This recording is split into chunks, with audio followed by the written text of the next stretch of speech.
Mesdames, Messieurs, chers collègues, chers amis, et les catégories ne sont pas exclusives, commençons par vous dire tout de suite que les tables qui sont derrière, ce n'est pas pour nous, hein, donc ne vous attendez pas à une réception, il n'y en a pas. Donc, vous savez que nous sommes en 2015 et vous savez tous que 2015, c'est l'année où Mons est capitale européenne de la culture. Alors, dans l'histoire de la musique, il y a deux Montois qui sont importants et qui sont connus. L'un, c'est Roland de Lassus, sans doute un des grands compositeurs de la Renaissance, en tout cas du XVIe, et l'Académie organise, là je fais un peu de publicité, organise le 10 juillet, à Mons même, un colloque consacré à Roland de Lassus, un colloque d'une journée où il y aura une bonne dizaine de communications. L'autre figure est François-Joseph Fétis. Pour ceux qui ne se souviendraient pas de son beau visage, le voici. Et François-Joseph Fétis, c'est un document qui appartient à la Bibliothèque royale et que nous avons utilisé notamment lors du colloque Fétis que nous avons organisé il y a quelques années, disons. Alors Fétis est donc né à Mons le 25 mars 1784. Son père est organiste à Sainte-Vaudrue et j'ai l'impression, enfin les tout derniers documents qu'on a trouvés, j'ai l'impression que Fétis père vendait aussi un peu de musique. Parce qu'il y a d'une part, Catherine Massip vient de publier un article où dans la liste des acheteurs de musique chez Garaudet, il y a le nom de Fétis, et j'ai moi-même une chose que je prépare qui cite Fétis père parmi les clients de Jean-Jérôme Imbaud, qui est un des grands éditeurs parisiens du début du XIXe siècle. En tout cas, donc, Fétis va apprendre la musique, peut-être avec son père, un organiste, pourquoi pas, il pourrait très bien enseigner la musique à son fils, et Fétis, il commence très jeune à composer, au point même qu'on joue sa musique, et au point même qu'en 1800, il est admis au Conservatoire de Paris, où il obtient rapidement le premier prix d'harmonie. Et en même temps, il commence à s'intéresser à l'histoire de la musique et à rassembler une documentation qui aboutira, j'y reviendrai tout à l'heure, qui aboutira à sa biographie universelle que vous connaissez tous, peut-être pas nécessairement pour l'avoir consultée, mais pour y avoir pu lire des choses un peu bizarres, ou ne fût-ce que parce que certains ont, non sans raison, dit que c'est un ouvrage plein d'erreurs. Bon, et en effet, il y a beaucoup d'erreurs, mais il y a aussi des informations intéressantes. Fétis voyage aussi, il va en Italie, il va en Allemagne, et en 1807, il s'inscrit au concours national de composition, ce qui deviendra plus tard le prix de Rome. Et la chose étrange et étonnante, et que je continue à ne pas très bien m'expliquer, il s'inscrit en tant qu'élève de M. van Beethoven. Bon, en général, les jeunes compositeurs qui s'inscrivaient au concours de Rome, enfin, admettez l'expression, se disaient élèves d'un compositeur, enfin, d'un prof de conservatoire ou d'un compositeur français. Se dire élève de M. Beethoven en 1807, ça me semble quand même un peu osé. Et puis, il n'y a aucune preuve qu'il ait vraiment étudié avec Beethoven. Il a peut-être étudié sa musique, ça, évidemment, c'est autre chose. Et c'est quand même, parce qu'on m'a fait déjà le reproche en me disant, oui, mais enfin, Ignace Pleyel, sur ses éditions, se dit élève de Haydn. Mais Haydn, c'est un homme qui est connu et, qui a une réputation bien établie. Et en outre, les relations entre Pleyel et Haydn étaient quand même attestées. Donc, il participe à ce concours, il obtient je vais passer à la page suivante, parce que vous l'avez assez vu. Il obtient un deuxième prix, donc c'est tout à fait honorable. Et il entame logiquement une carrière de compositeur et forcément, en suivant la hiérarchie des genres musicaux de l'époque, il s'intéresse beaucoup, il s'applique beaucoup à faire de la musique pour les théâtres, donc la musique lyrique, souvent du genre opéra comique d'ailleurs. Puis il y a une série de péripéties sur lesquelles je ne vais pas beaucoup insister. Il s'est marié entre-temps, mais dans ce que je veux dire, ça n'a aucune importance, sauf que le beau-père va un jour faire faillite et Féitis en subit en quelque sorte les conséquences. Il est ruiné et il estime prudent de quitter Paris. Cet épisode est assez mal connu, il semble avoir vécu un peu à Namur, il a été à Douai, etc. Enfin, donc c'est une période qu'on peut oublier assez rapidement. Et il va revenir vers 1818, et en 21, il est nommé professeur du conservatoire à Paris. Professeur même de composition, donc ce qui est quand même une preuve que c'est un homme qui a une certaine réputation. En 26, il est aussi nommé bibliothécaire du conservatoire, et là c'est une chose qui est une nomination qui est plus importante dans ce que je vais vous expliquer aujourd'hui. Et encore à peu près au même moment, donc en 26 alors, 27, il va créer la revue musicale qui prouve bien que c'est un homme qui s'intéresse à la musique, à l'histoire de la musique, parce que vous le savez, si vous avez un jour regardé cette revue, c'est à peu près Fétis qui remplit à peu près tous les numéros. Donc il a beaucoup rédigé pour cette belle revue. En même temps, donc s'il fait des travaux, je dirais, d'érudition, il va aussi essayer d'attirer le grand public à la musique, et il fait cet ouvrage dont je vous recommande la lecture, ouvrage qui s'intitule « La musique mise à la portée de tout le monde », qui a été vraiment un best-seller, si vous me permettez l'anglicisme, qui a été traduit dans de nombreuses langues, y compris en russe, etc.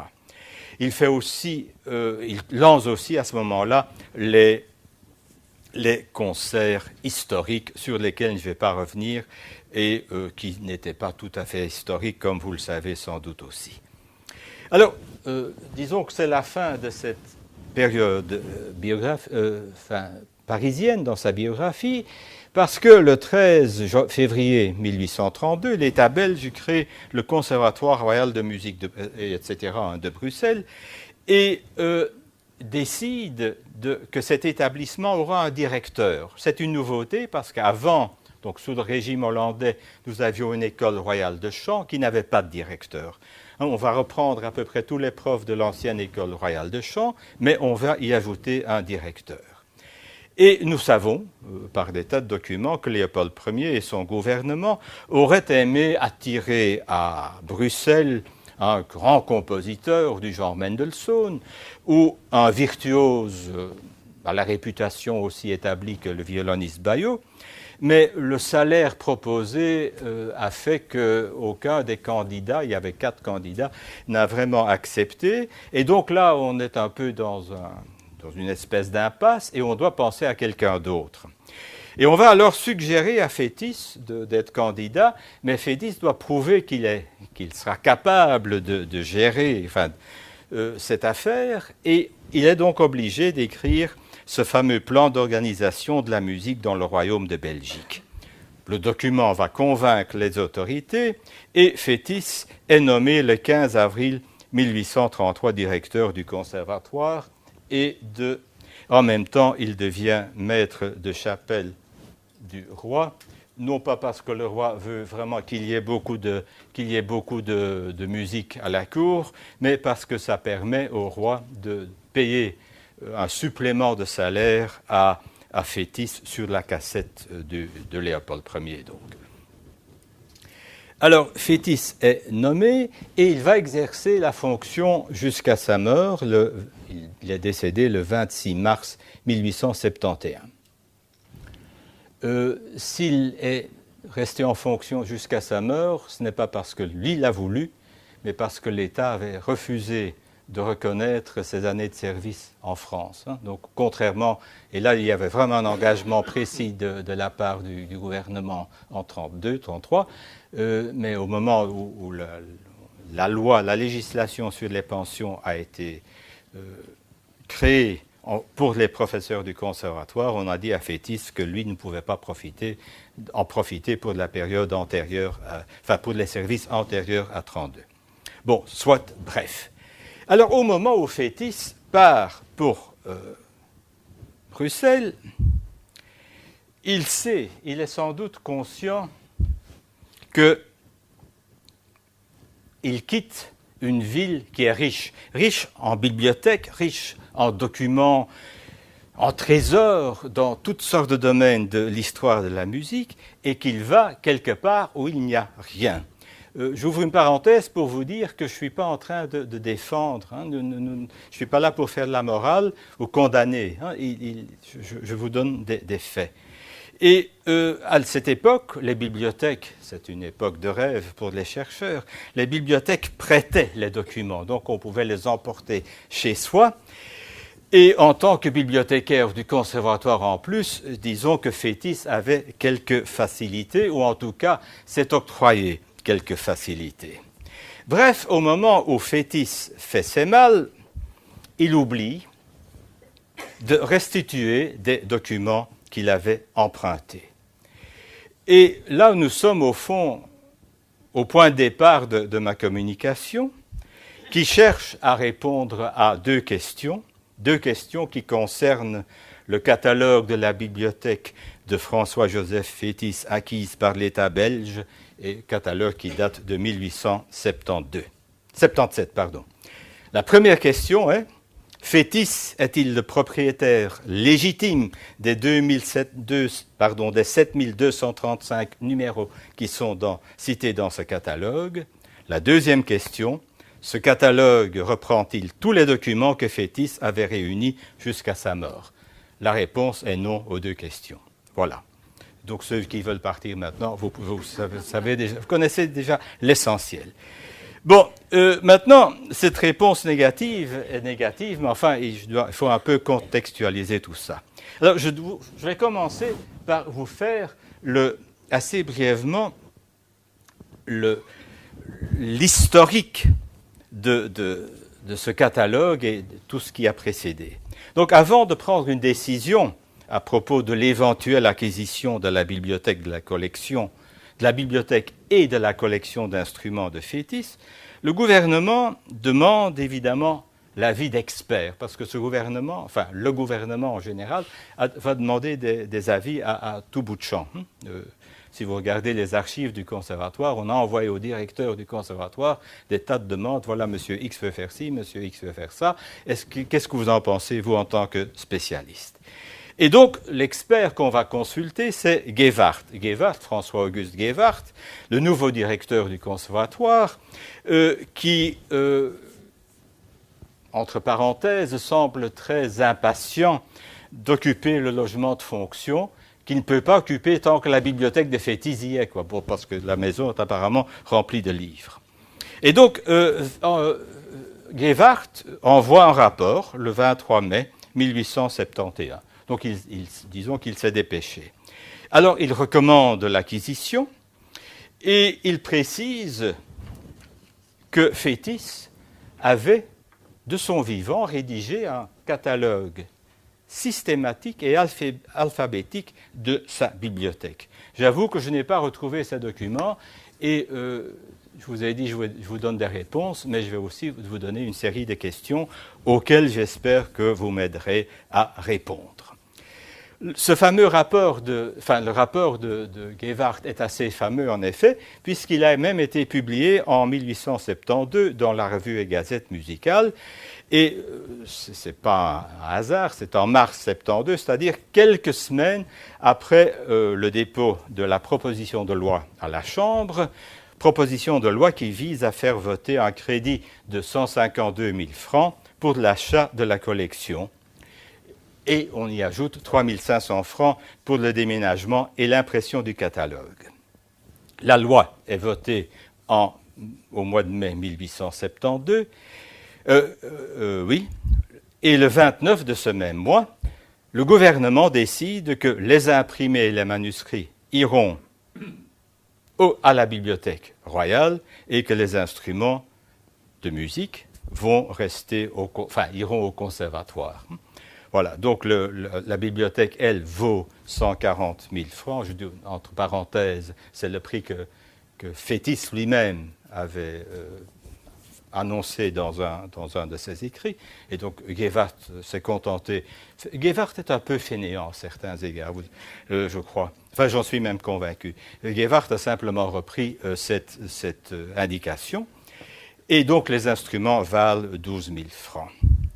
Et si vous voulez savoir plus sur ce sujet, vous lisez l'introduction d'Alvin au catalogue imprimé. Voilà.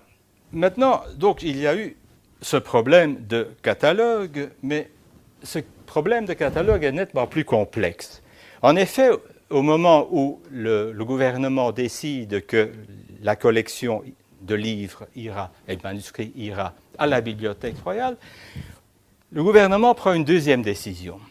C'est qu'en juin 1872, Gevart est nommé membre du conseil d'administration de la Bibliothèque royale. Et c'est même par dérogation à la loi. Donc, il y avait une raison. Et vous allez tout à l'heure comprendre quelle était la raison. Donc, Gevart est nommé membre et les PV des réunions du conseil d'administration montrent que d'une part, il a été très assidu, il a assisté aux réunions, et qu'à chaque fois qu'il est là, il pose une question, c'est où en est ce catalogue de la collection Fétis? Il demande, à la première réunion, donc en juin 72, il demande déjà quand ce catalogue sera publié. Et le conservateur en chef Louis Alvin lui répond que le récollement et le classement systématique, tout ça est en cours, ça prend du temps, etc. Et il dit même que le classement établi jadis par Fétis demande encore d'être raffiné. Enfin, donc, ce n'est pas tout à fait ce qu'il faut. Donc, première question en 72, juin 72. En octobre 72, nous apprenons que les travaux avancent moins vite que prévu. Qu'ils sont supervisés par M. Édouard Fétis, donc le fils de François-Joseph. Édouard Fétis, qui en effet est chef de ce qu'on appelait à l'époque la première section, donc la section des imprimés. En juillet 73, donc vous voyez le temps qui avance, Gevart interroge à nouveau Alvin sur l'état d'avancement et insiste pour que l'on impose à M. Fétis, fils, une date. Et il dit il faut absolument que ce catalogue soit... Retenez les dates parce qu'elles sont très importantes, que le catalogue, la rédaction du catalogue soit terminée pour le 1er juillet 1874. Et donc Alvin écrit à Fétis, Fétis répond « je vais faire mon possible » et patati et patata. Et en effet, le 6 juillet 1874, Édouard Fétis écrit une belle lettre à Alvin pour dire que le catalogue est prêt pour l'impression.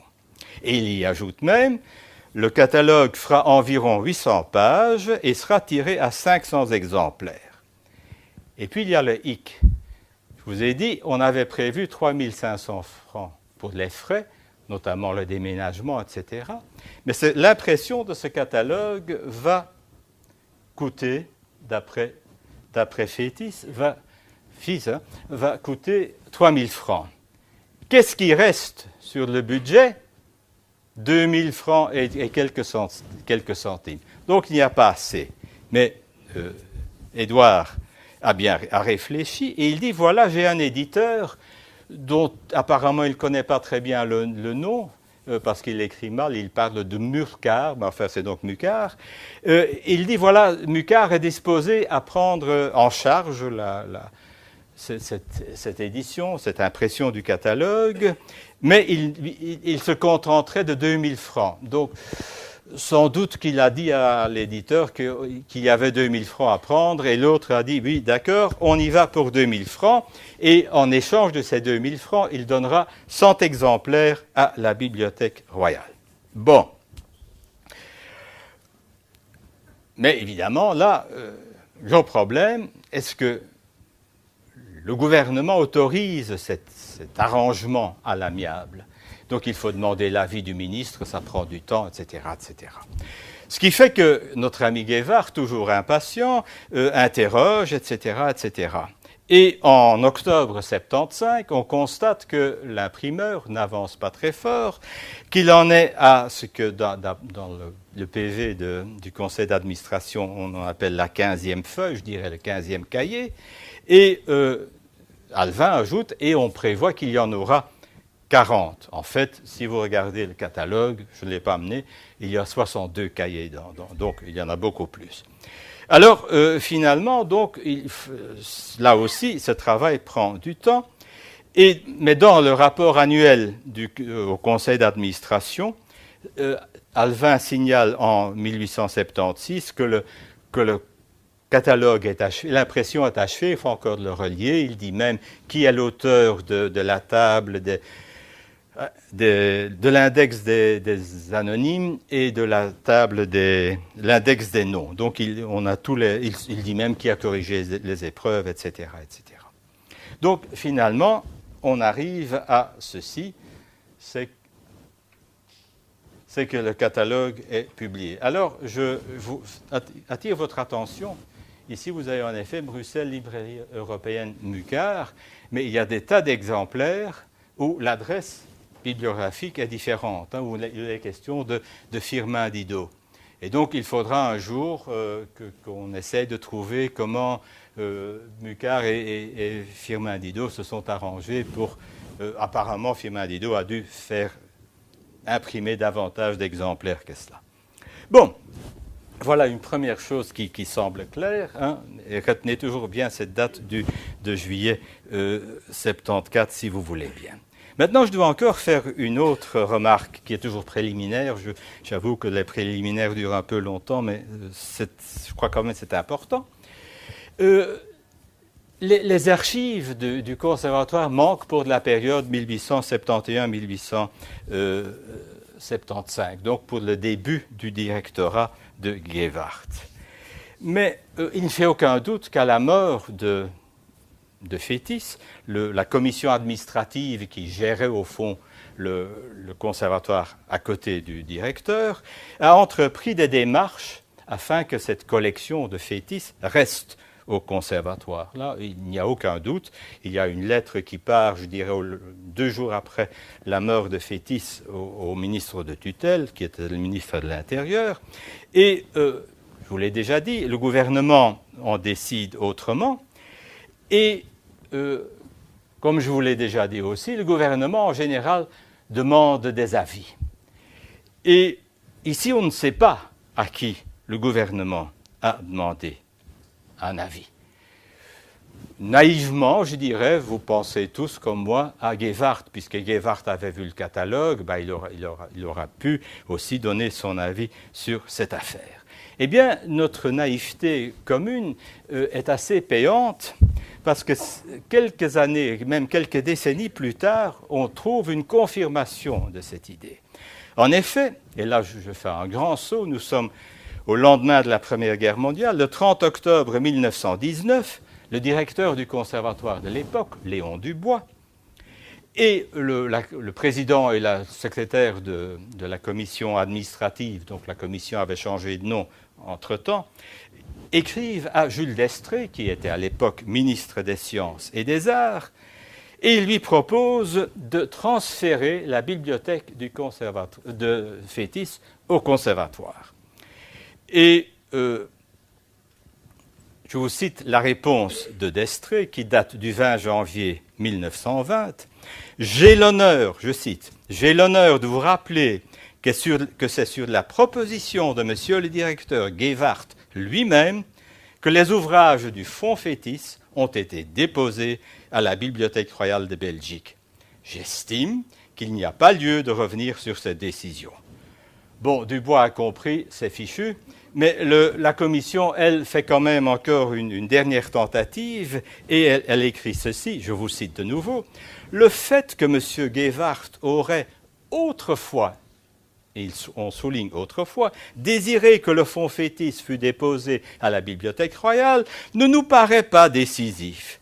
Les membres de la commission croient d'ailleurs se rappeler, donc là on parle du passé, que tout au moins dans les dernières années de sa direction, Feu Guévart, d'accord avec le bibliothécaire d'alors, donc on pense au bibliothécaire en chef de la Royale évidemment, travaillait à la réunion du fonds Fétis et de nos collections.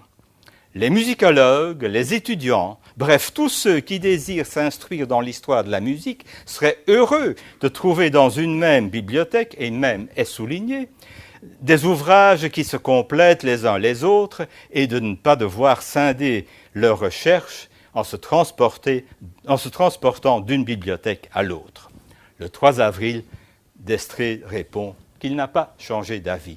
Maintenant, abstraction faite de ceci, tous ceux qui parmi vous ont fait de la recherche ont dû en effet se dire qu'il aurait été très facile d'avoir en un endroit tout ce dont on a besoin, mais nous vivons en effet dans une époque où les princes qui nous gouvernent préfèrent scinder au maximum. Pensez à tout ce qui est arrivé aux archives du royaume. Bon, si en 1833, Fétis a emporté des documents appartenant à des bibliothèques parisiennes, sa manœuvre, et là je viens vraiment au sujet, sa manœuvre a été immédiatement découverte. Cet épisode que François Le Sur a jadis appelé l'affaire Fétis, il reprend là le titre d'un dossier qui fait partie des archives du Conservatoire de Paris. Donc cet épisode est aujourd'hui encore mieux connu parce que Laurence de Cauberg, il y a quelques années, a publié un article sur le même sujet qui complète en quelque sorte. Alors l'affaire Fétis débute au mois d'août 1831, quand Auguste Botté de Toulmont est nommé bibliothécaire du Conservatoire de Paris. Et à l'époque, à la nomination d'un nouveau bibliothécaire, il devait se rencontrer avec son prédécesseur et passer ensemble en revue si tout était là. Il devait donc faire un récollement des collections. Donc Fétis est convoqué pour ce récollement et Fétis n'y va pas, évidemment. Vous aurez pu vous en rendre compte. Alors, Botté de Toulmont fait le travail tout seul et il dresse une liste qui fait 8 pages quand même des ouvrages manquants. Il envoie à Cherubini, Luigi Cherubini, le directeur du conservatoire, et en même temps, Botté de Toulmont s'adresse à Fétis afin de récupérer les ouvrages dont il est persuadé que Fétis les a chez lui. Ce qui lui manque surtout, et ce qui l'inquiète surtout, c'est tous les ouvrages appartenant à la collection Philidor, qui était une collection évidemment assez précieuse. Deuxième élément, à la fin de 1832, les conservateurs de l'actuelle Bibliothèque nationale de France, donc à l'époque c'était la Bibliothèque royale, constatent que Fétis n'a pas rendu plusieurs ouvrages appartenant à une autre collection tout aussi importante, la collection Brossard. En outre, ils ont trouvé chez un relieur des ouvrages appartenant à la bibliothèque, et le relieur dit c'est Fétis qui est venu les amener pour que je les relie. Donc, on avait enlevé la reliure, dérelié en quelque sorte les livres, et donc il avait mutilé, il avait fait des tas de choses tout à fait condamnables.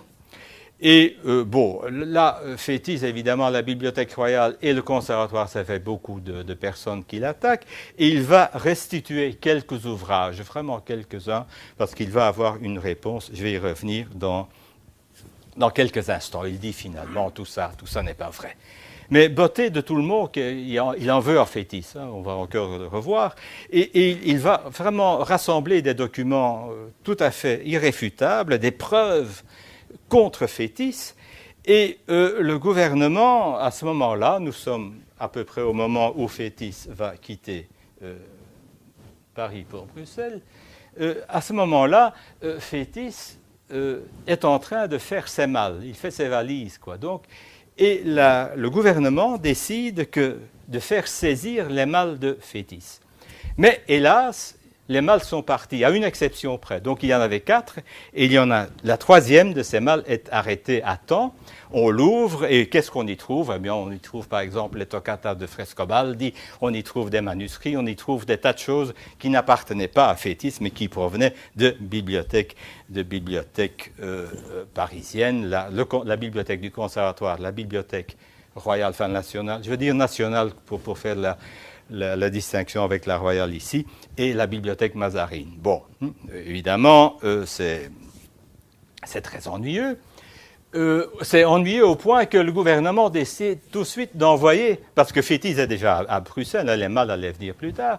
2 jours plus tard, le gouvernement décide d'envoyer 2 bibliothécaires de la bibliothèque nationale à Bruxelles, chez Fétis, sonner, demander et qu'il rende ses livres. Bon.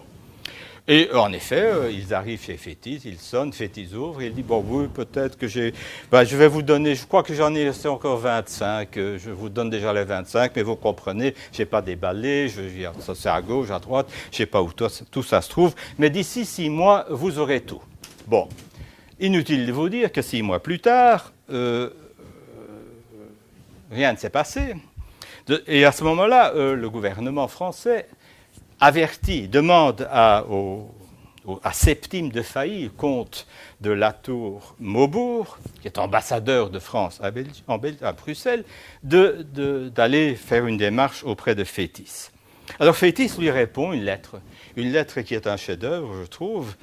La lettre est éditée tant par Le Sur que par Vengermé, et Vengermé a eu la bonne idée d'y ajouter aussi des notes sur lesquelles je vais revenir plus tard. Alors, dans cette lettre du 21 décembre 1933, Fétis dit ceci, je cite, « Persuadé que les livres sur lesquels je travaille, je étant Fétis, pas moi, je travaille, sont plus utilement placés dans mes mains que dans celles de qui que ce soit. » Donc, pourquoi je devrais vous les rendre, Et il y ajoute, et tout ce que j'ai emprunté, je l'ai rendu. Je n'ai vraiment plus rien. D'ailleurs, dit-il, comment pouvez-vous imaginer que j'ai gardé des choses chez moi, alors que j'ai fait tant pour de la bibliothèque, j'ai fait tant d'acquisitions pour de la bibliothèque du conservatoire quand j'y étais bibliothécaire. Maintenant, les Français ne le croient pas, de sorte qu'il est sommé de restituer les ouvrages appartenant aux bibliothèques parisiennes avant le 20 janvier 1934. Fétis n'en fait rien, et donc il y a toute une série d'échanges de lettres de plus en plus méchantes, évidemment. Et enfin, disons que l'affaire se termine, et vous allez voir peut-être qu'elle ne se termine pas tout à l'heure, l'affaire se termine en 1840, quand Fétis, dans un geste de grandeur, il fait don aux bibliothèques parisiennes de 18 ouvrages, 18, mais parmi ces ouvrages, il y en a un qui est un manuscrit, un traité, dit-il, du XIVe siècle. Je vais revenir sur ce traité du XIVe siècle. Donc, si Fétis n'a pas rendu aux bibliothèques parisiennes des ouvrages qu'il leur avait empruntés, et qu'il est sans doute difficile d'identifier dans sa bibliothèque ou dans le catalogue, on peut supposer qu'il a aussi pu confondre sa bibliothèque personnelle avec celle du conservatoire dont il était le directeur. Je dirais presque que c'est humain. Mais comment le prouver ? Bien, ce n'est pas tout à fait simple, puisque vous savez sans doute que on a, en 1870, Michel Van Lamperen a publié le premier catalogue, imprimé en tout cas, de la bibliothèque du Conservatoire royal de Bruxelles, et donc on pourrait, il meurt en 71, on pourrait comparer. Le problème, c'est que ce catalogue de Van Lamperen n'est pas un chef-d'œuvre. C'est le moins qu'on puisse dire, qu'il y a des erreurs, etc., etc. En outre, c'est le catalogue du Fonds général. Et il y manque les achats les plus précieux que Fétis a pu faire en tant que directeur. Et il y manque notamment la collection de M. Johann Jakob Heinrich Westphal, qui est un organiste qui est actif à Schwerin et qui est connu actuellement encore pour son grand intérêt pour Carl Philipp Emanuel Bach. Et la bibliothèque du conservatoire va acheter en 1840 ou 1841 la bibliothèque de cet homme, la bibliothèque complète, et c'est sans doute l'acquisition la plus importante que Fétis ait pu faire en tant que directeur du conservatoire. Alors, à la mort de Fétis, et là, le catalogue de la collection nous est quand même utile, Fétis avait chez lui, j'ai deux titres en allemand, vous me les pardonnerez. Les gesammelte Nachrichten von dem Leben und dem Werken des Herrn Carl Philipp Emanuel Bach. C'est un manuscrit tout à fait remarquable où vous avez notamment là-dedans la lettre de Diderot à Philipp Emanuel Bach demandant de la musique inédite pour sa fille. Et aussi le catalogue, le Verzeichnis, donc deux manuscrits des œuvres de Philipp Emanuel Bach. Et vous y trouvez aussi des éditions, surtout des traités allemands de la deuxième moitié du XVIIIe siècle. Donc ce sont des pièces de la collection Westphal qui appartenaient au conservatoire et qui sont actuellement à la Bibliothèque royale, qui était donc dans la bibliothèque personnelle de Fétis. Donc vous avez surtout des traités allemands de la seconde moitié du siècle. Il y a aussi quelques traités plus anciens comme celui de Loulier qui est publié par Étienne Roger en 1608 et puis quelques éditions françaises et autres. Fétis avait aussi chez lui, dans sa bibliothèque, 4 lettres autographes de Carl Philipp Emanuel Bach parce que ce que les fils, qui est aussi quand même un peu commerçants, n'ont pas vendu à la mort de leur père, c'était la collection de lettres autographes que possédait leur père. Cette collection-là a été vendue en 1910. Et en 1910, à Paris, on vend cette collection de lettres appartenant à Fétis. Et dans cette collection, vous avez 4 lettres autographes de Carl Philipp Emanuel Bach qui ne peuvent venir que de la collection Westphal. Il n'y a pas d'autre explication possible.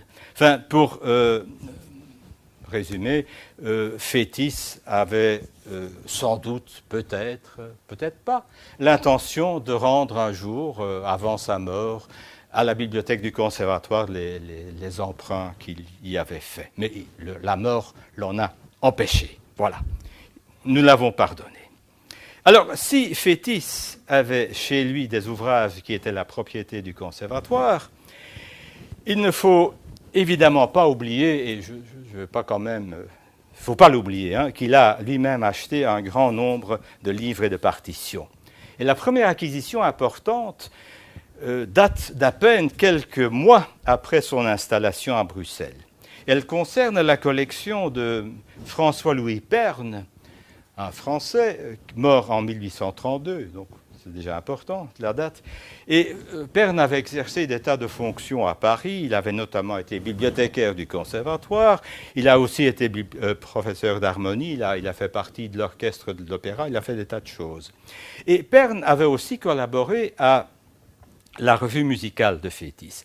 Et il s'était, certainement à partir de 1800, il s'était mis à copier. Mais alors, il a fait des copies comme aujourd'hui on ferait des photocopies, mais il a copié des tas de choses, des traités anciens, et des manuscrits anciens, des éditions qui étaient tout à fait disponibles dans les bibliothèques parisiennes. Mais donc il reste un travail sans fin, et la bibliothèque justement de Fétis montre combien cet homme, je dirais presque, a perdu son temps parce qu'il a beaucoup plus copié qu'il a pu rédiger des études à partir de ce qu'il avait copié. Je ne veux pas insister sur ce travail, mais il va de soi que dans certains cas, les sources de Perne sont perdues.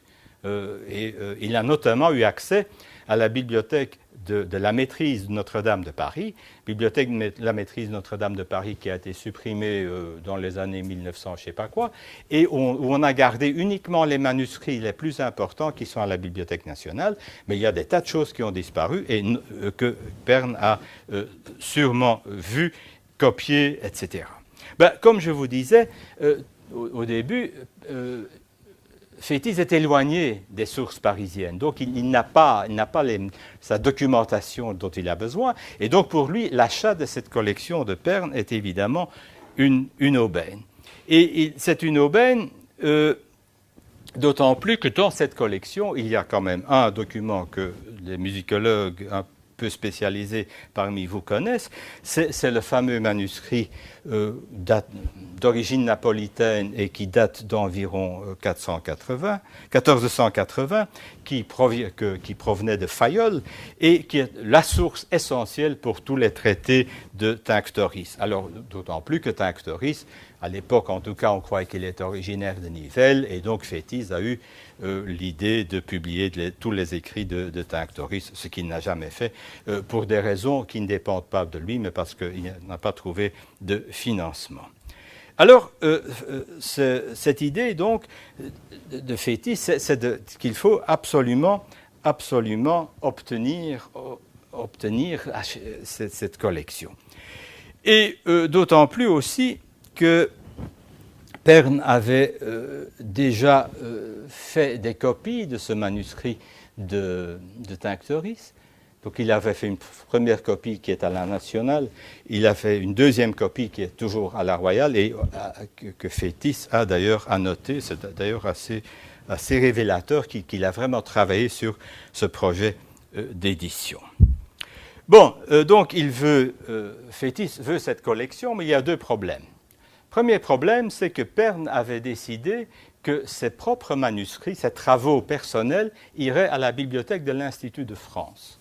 Je trouvais que c'était pas plus, comme il a travaillé, des travaux d'érudition étaient à leur place à l'Institut de France. Fétis le dit d'ailleurs, il y a une notice Pern dans la biographie universelle et il dit voilà, Monsieur Pern voulait que ça passe. Je vous dis tout de suite qu'il y a en effet un fonds Pern à l'Institut, mais tous les écrits de Pern n'y sont pas. Ça, je peux vous le garantir. Il y a des tas de choses qui sont dans la bibliothèque de Fétis. Donc Fétis fait acheter ça et les héritiers de Pern demandent 6 000 francs. C'est bon, c'est une somme. Et Fétis ne les a pas, ces 6 000 francs.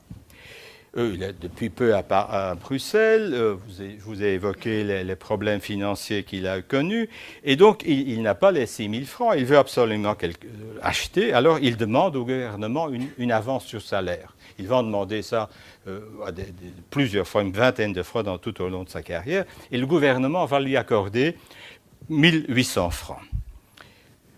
Le 19 novembre 1833, ça paraît même au Moniteur, hein, donc pour vous dire combien la chose est importante.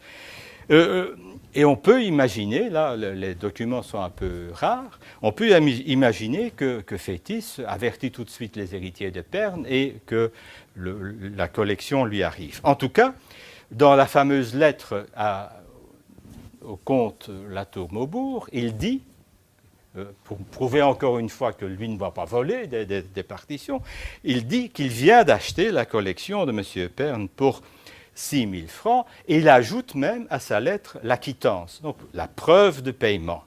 Très bien.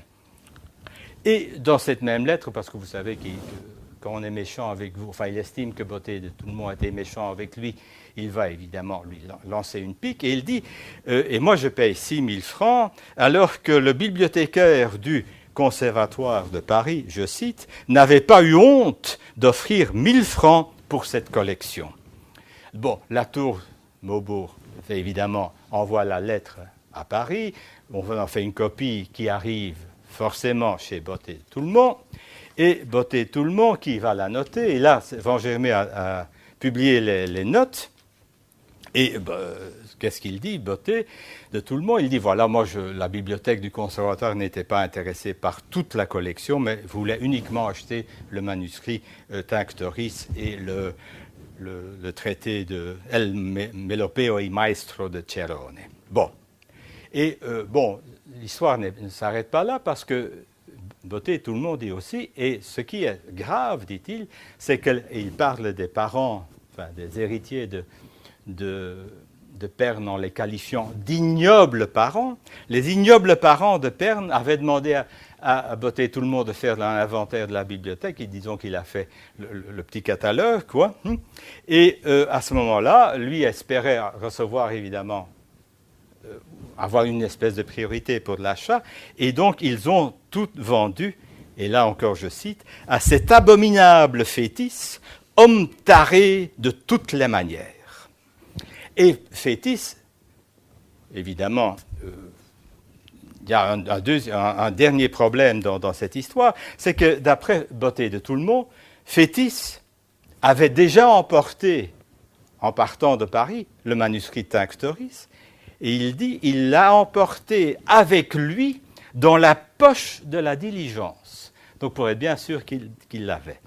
Dernière chose, c'est qu'il prétend que les héritiers n'avaient toujours pas été payés, parce qu'il y a une deuxième lettre de Botté tout le monde, à Kiesewetter, un autre ennemi de Fétis, où il évoque toute cette question.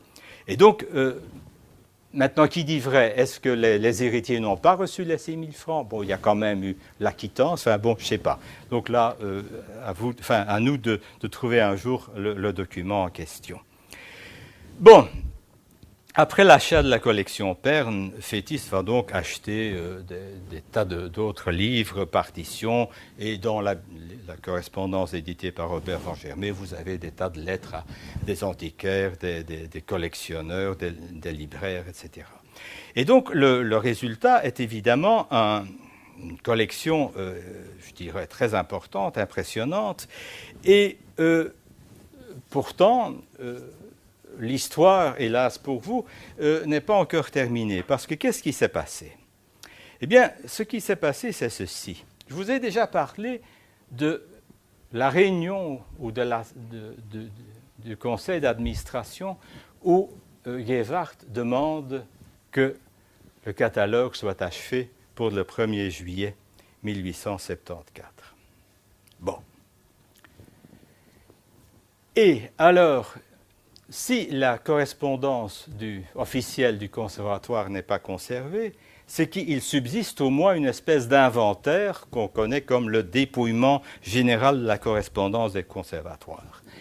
Et ce dépouillement révèle que le 31 octobre, donc le 1er juillet c'est le début des vacances, n'oubliez pas, le 31 octobre 1874, soit quelques semaines avant l'inauguration des nouveaux bâtiments, enfin à l'époque ils étaient nouveaux les bâtiments de la rue de la Régence, aujourd'hui la situation est un peu différente, mais enfin soit. Donc quelques semaines avant cette inauguration, le ministre de l'Intérieur envoie une lettre à Gevart qui lui dit je cite, un certain nombre d'ouvrages classiques et modernes de la bibliothèque Fétis, qui peuvent être utiles pour l'enseignement du conservatoire, sont cédés à cet établissement. Donc, Gevart, ça continue d'ailleurs, Gevart est censé s'entendre à ce sujet avec monsieur le conservateur en chef de la Bibliothèque royale.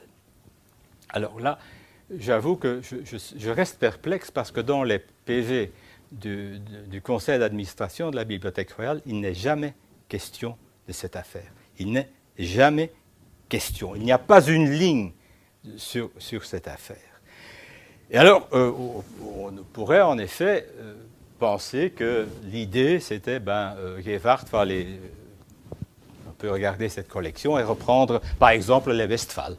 Ça aurait été à peu près logique. Ou bien il aurait pu dire, il y a là des méthodes de piano, de je ne sais pas quoi, que je vais emporter, etc. Eh bien, Gevart va y aller. mais il va se laisser guider uniquement par ses propres intérêts.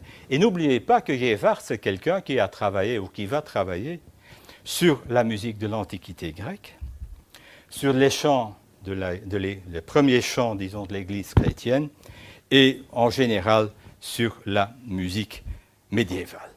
Et donc, ce que je vais vous évoquer maintenant, c'est ce que Gévard est allé prendre dans les collections de la Bibliothèque royale. J'avoue que j'aurais aimé, et si quelqu'un connaît le document, j'en serais ravi, j'aurais aimé trouver une liste, un document disant voilà, j'ai pris ci, ça et ça.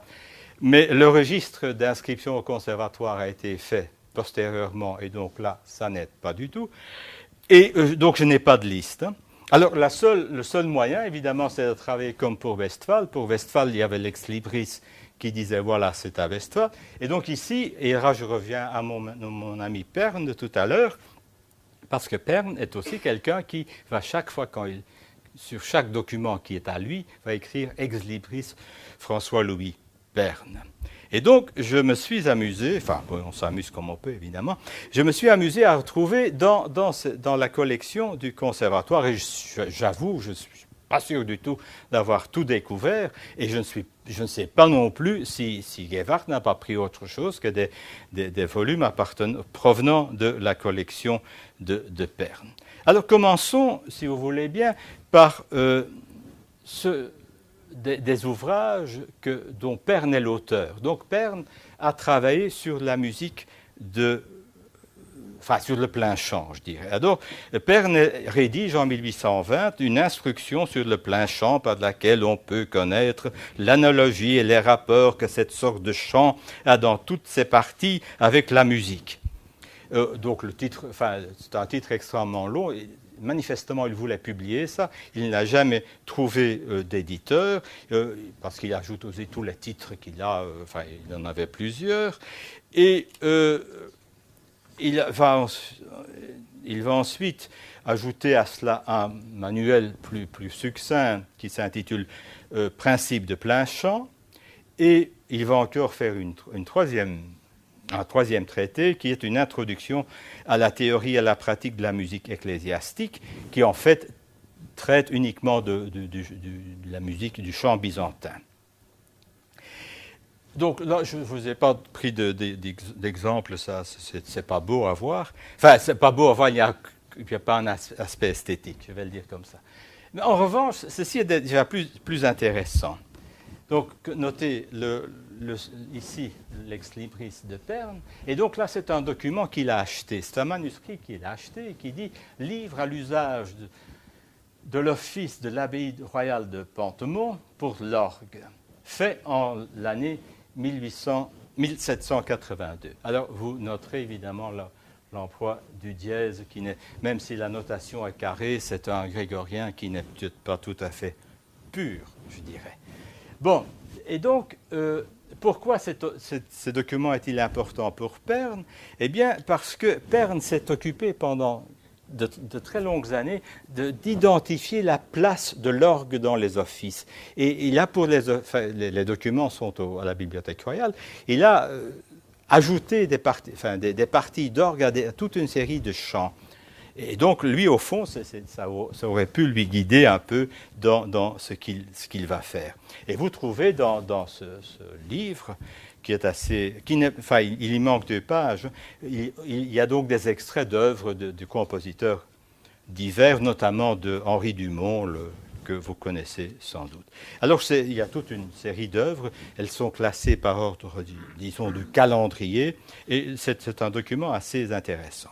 Mais ce que Pern va aussi faire, c'est qu'il va faire des copies de manuscrits. Et je vais vous en parler d'un qui est assez particulier, qui est celui-ci. Ceci provient d'un manuscrit où, je ne vous ai pas donné la page de titre, mais la page de titre dit 1375, copie d'un manuscrit sur la musique appartenant à M. Roquefort, XIVe siècle. Bon, donc on sait qui est le propriétaire du manuscrit, c'est M. Roquefort. Monsieur Roquefort, c'est un Montois. Jean-Baptiste Bonaventure Roquefort Flaméricourt. C'est un Montois qui est connu dans le domaine de la musique. Il a été un peu professeur de musique, aussi dans le monde littéraire. Et d'après Fétis, dans la biographie universelle, c'est un homme qui avait des revers de fortune. Ce qui fait que chaque fois qu'il avait des problèmes financiers, il vendait un de ses trésors. Je ne sais pas où personne ne sait comment il est arrivé à avoir tout ça, mais enfin, il les avait. Alors, ce qui est intéressant, c'est que ce manuscrit, l'original du manuscrit, j'ouvre une parenthèse, le manuscrit original est aujourd'hui à Berkeley.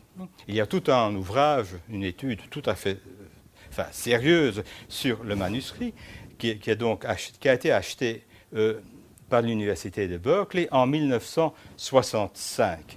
Et on savait à cette époque-là que le manuscrit provenait d'un collectionneur anglais qui s'appelait Thomas Phillips, mais pour le reste, on ne savait pas d'où venait ce manuscrit. Donc maintenant, c'est un scoop. Vous savez que le manuscrit qui est Berkeley 966 a appartenu à M.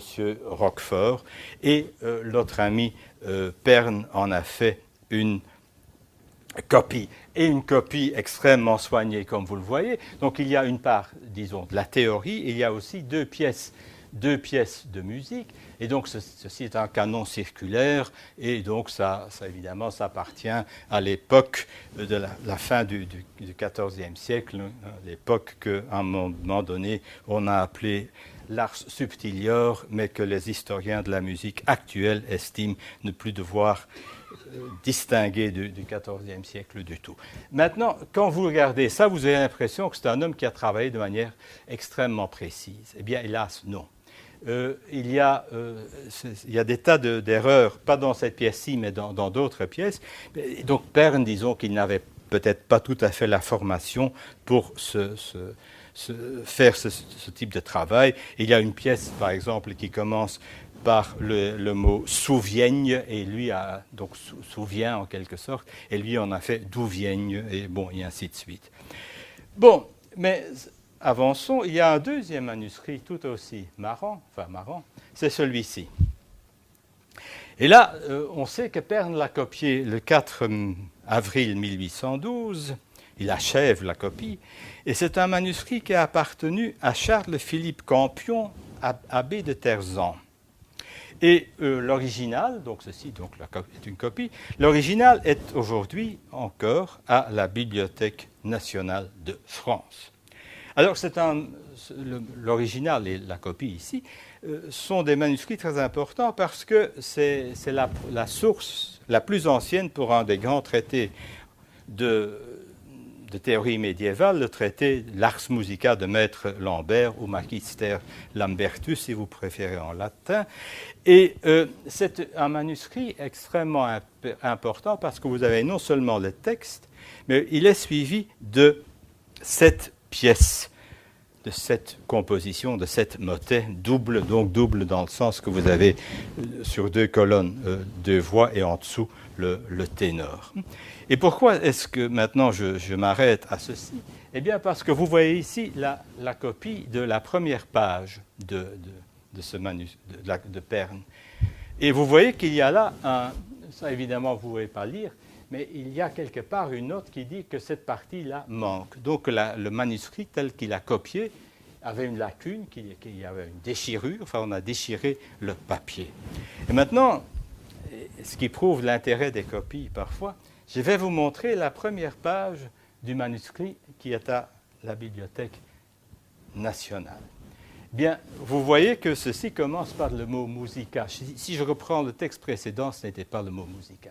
Ce qui signifie qu'avant, il y avait une feuille, avant celle-ci, que Pernes a encore vue et qui a disparu depuis lors. Vous allez me dire, mais ce n'est pas grave. Si, c'est grave.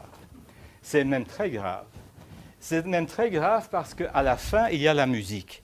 Et tous ceux qui ont fait une étude codicologique du manuscrit ont dit que ce manuscrit est fait de cahiers. Et à la fin, il restait une feuille qu'on a collée aux autres, enfin au dernier cahier, et cette feuille contient la musique. D'où, à cause du fait que la feuille est collée, on a dit « Ah, mais c'est peut-être une autre main, c'est plus tardif, et patati et patata ». Eh bien, pas du tout.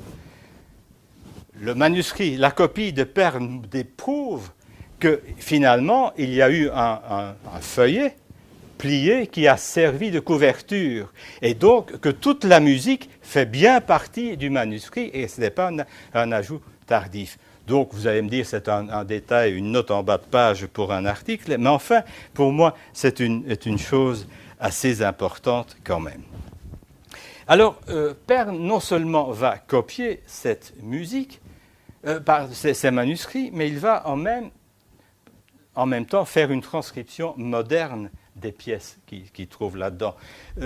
Je vous ai mis ici, ceci, c'est une note de Pern qui couvre, sa transcription en soi n'est pas importante, mais donc il dit d'où ça provient, et il dit aussi, mais c'est trop difficile, c'est trop petit pour vous pour lire, il dit combien il a de difficulté à transcrire cette musique, qui lui a posé d'énormes problèmes, dit-il. Donc je crois que j'ai ici même la citation.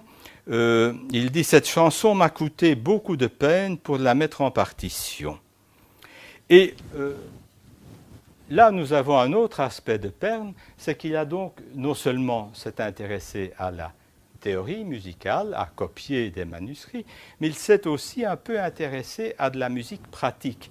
Il a essayé de faire des transcriptions, disons lisibles pour le commun des mortels, de pièces qui étaient dans les manuscrits. Et donc il a copié, transcrit les pièces dans le manuscrit Roquefort, il a copié les pièces du manuscrit Tersan, et il va ajouter à ça une collection de transcriptions de pièces diverses.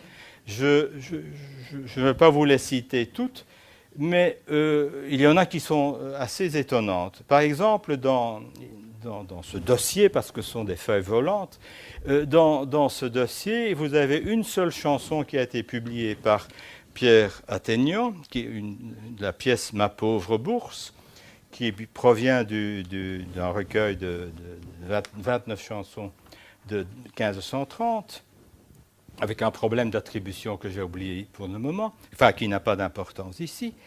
Et c'est à peu près la seule présence de la musique française de la Renaissance dans tout le travail de Pern. On y trouve dans ce même dossier un motet de Willaert, le Dominum quid multiplicati sunt. Et là, Pern ne donne pas sa source. Pour la chanson d'Atteignan, il dit d'où ça vient, il donne même le folio, il est parfois très précis. Il donne le bénédictus de la messe faisant regret de Josquin, et là il dit qu'il copie, qu'il fait la transcription d'après l'œuvre telle qu'elle est publiée dans la General History of Music de M. Burney. Et il y ajoute aussi, et là c'est assez intriguant aussi, deux versions de « Prenez sur moi ». Vous connaissez peut-être cette célèbre pièce à trois voix, un canon à trois voix de Ockeghem, canon sur lequel on a déjà écrit des tas de choses depuis bien longtemps, depuis les théoriciens du XVIe siècle jusqu'aux premiers historiens de la musique. Et donc c'est une pièce qui a été publiée par Petrucci dans les Cantice, donc dans un des tout premiers recueils de chansons. Alors, dans une des copies, il dit, Pern dit ceci, « Fugue à trois parties, dont les deux premières sont dans le chant molle et la dernière dans le chant dur. Emploie les voix feintes, entre parenthèses, accident. La seconde partie prend, après un temps parfait, à la carte, en dessus, et la troisième à la septième mineure, en dessus, après deux temps entiers. » Et puis, bon, c'est donc une description technique de la pièce. Et il ajoute, par Ockeghem, maître de Zarlin. C'est assez intéressant de noter que pour Ockeghem, il le situe par rapport à Zarlin, quoi. Donc, je vous ai dit, il y a deux versions. Là, il y a une version avec ce texte que je vous ai cité en français. Il y a une deuxième version où le même texte est donné en latin, mais j'ai préféré vous donner la version française qui a l'avantage d'être la version, je dirais, corrigée. Donc au départ, en faisant sa transcription, Pern s'est un peu gouré, et il a donc dû corriger la version française, est une version nettement plus précise, plus intéressante. J'ai oublié de vous dire quelque chose, et je reviens donc un instant en arrière, vous me pardonnerez à propos de ceci. Je reviens à ce manuscrit dont le registre d'inscription des manuscrits de la Bibliothèque nationale dit que c'est un don de M. Fétis. Donc, dans la lettre, je vous ai dit, en 1840, où il était question qu'il donnait un manuscrit du XIVe siècle, il a dû se tromper de siècle, et c'est de ce manuscrit qu'il s'agit. Et donc, dans le registre des inscriptions est aussi disponible sur Gallica. Vous pouvez consulter, on dit don de M. Fétis. Ce qui est un peu bizarre, c'est que l'inscription au registre date du mois, je ne sais pas, mais de l'année 1848. Alors, est-ce que c'est un bibliothécaire qui a traîné à l'inscrire, ou est-ce que c'est Fétis qui a traîné à envoyer le manuscrit? Là aussi, j'avoue que je n'ai pas de réponse. Alors, je vous disais que Pern est un homme, et je parle toujours évidemment des documents de Pern qui sont au conservatoire, ça vous ne l'oubliez pas. C'est un homme qui s'intéresse à la théorie, et il va donc, par exemple, aussi essayer de traduire des traités.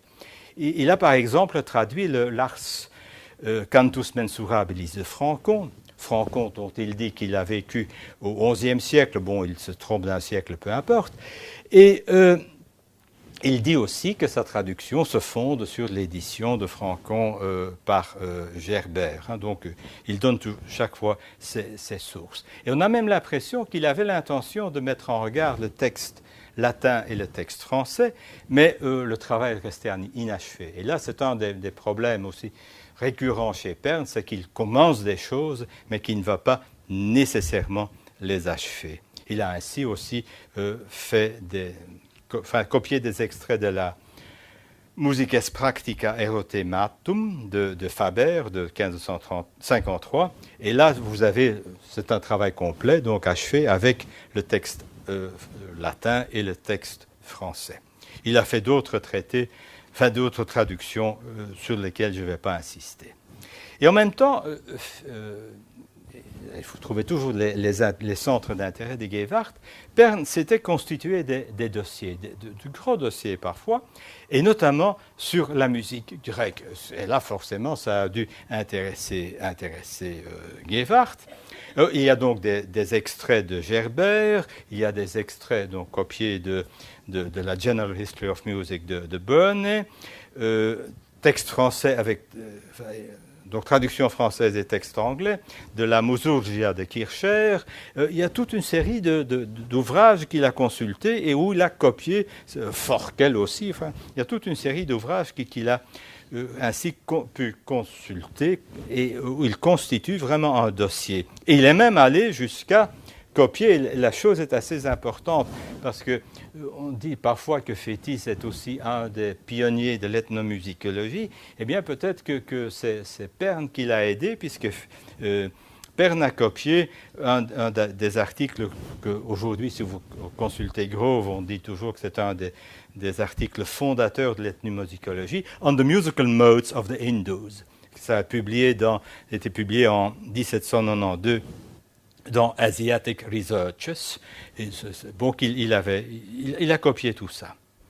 Alors, si toutes ces sources, tout ce que je vous ai cité jusqu'ici, c'était des documents dont on peut en effet imaginer qu'ils ont intéressé Gevart, j'avoue que pour ce qui vient maintenant, et rassurez-vous, c'est la fin, je ne suis pas très sûr, je ne vois pas très bien ce qui a pu inciter Gevart à les emporter au conservatoire.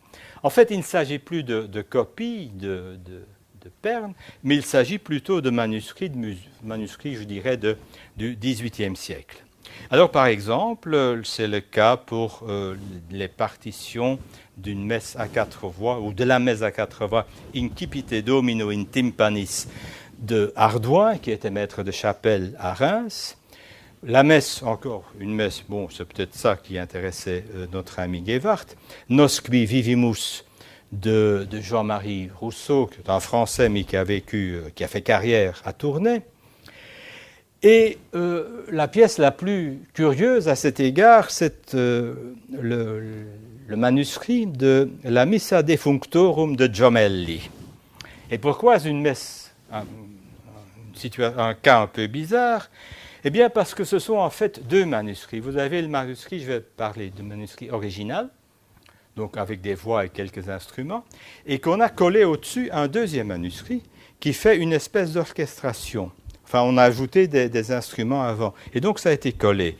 Et il y a une note qui dit d'ailleurs que les instruments avant sont ajoutés par M. Nicolas Isouard, manuscrit autographe. J'avoue que je ne connais pas assez l'autographe d'Isouard pour vous confirmer que c'est bien un autographe. Et donc, Isouard a ajouté à cette messe de Giomelli des parties de flûte, clarinette, cor, trombone, basson, timbale.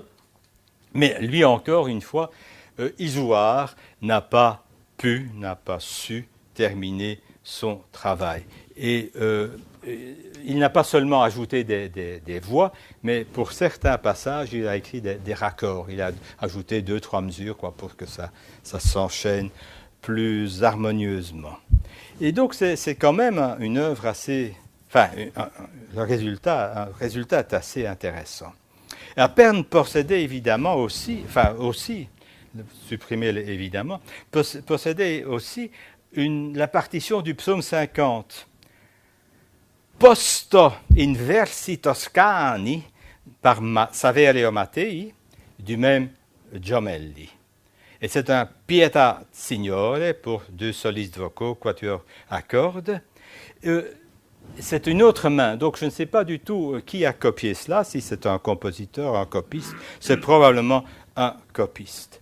Alors, toujours et je ne vais pas allonger la liste, il y en a d'autres, il y a aussi un manuscrit d'une œuvre de Franz Xavier Richter, qui était maître de chapelle à Strasbourg, un psalmus, donc le psaume 136, pour 4 voix, 2 violons, 2 altos, 2 hautbois, 2 corps et basse continue. Organo e tutti li bassi, comme dit le manuscrit. Et donc là, je me pose la question, qu'est-ce qui a incité Géwart à emporter cette musique-là au conservatoire? Est-ce qu'il a pensé jouer ça à ses concerts? Peut-être, parce qu'il avait quand même une conception assez précise des concerts. J'avoue que je ne sais pas, mais si vous avez des suggestions à ce sujet, j'en serais évidemment extrêmement heureux. Alors là où la surprise, je dirais, est totale, c'est que Géwart va emmener au conservatoire des partitions, je dirais, récentes, voire contemporaines. Enfin, des partitions publiées vers 1800, quoi. Bon, c'était quand même des choses qu'on pouvait encore trouver assez facilement dans le commerce ou même en antiquariat. Alors, l'exemple un peu charmant, je dirais, c'est la partition d'Evelina, Arvir et Evelina par Sacchini. Donc, l'édition par Rimbaud, l'œuvre est créée en 1788, elle est publiée par Rimbaud sans doute quelques années plus tard, et dans l'édition, le titre est Evelina, mais dans les catalogues ultérieurs, ça deviendra Arvir et Evelina. Pourquoi est-ce une pièce intéressante? Eh bien, parce que c'est à peu près le seul exemple d'une édition française dans cette collection de notre ami Pern. C'est assez curieux qu'il ait acheté ça. Enfin, bon, il a peut-être reçu. Je n'ai pas eu le temps d'y arrêter, mais Pern a certainement acheté des choses, enfin de la musique à Rimbaud au moment où Rimbaud avait terminé, achevé sa carrière. Et Pern a acheté des choses, sans doute en 1814, au moment où Imbaud avait des problèmes financiers. Donc, il avait vendu son affaire, les acheteurs ne payaient pas ce qu'ils devaient faire, ce qu'ils devaient payer, et donc il a été à court d'argent, et Pern va à ce moment-là, et Imbaud va à ce moment-là essayer de vendre toute une série de partitions. Il se pourrait que cette Evelina provienne de cette vente-là. Il y a aussi, et là c'est un peu amusant, et ça va mettre un peu de baume sur le cœur des gens de la Bibliothèque royale, il avait aussi emporté les exemplaires d'Elisa ou le Voyage et de Médée, qui étaient deux œuvres lyriques de Cherubini. Et puis il les emporte au conservatoire, et qu'est-ce qu'il constate? Que le conservatoire les a déjà. Mais comme les bibliothécaires sont très zélés, vous le savez, ils ont tout de suite fait le tampon de la Bibliothèque royale, du conservatoire, sur la page des titres. Mais donc on a restitué les volumes à la Bibliothèque royale, où ils sont maintenant à la réserve précieuse, croyez-moi. Alors, je crois qu'il est à peu près temps de conclure.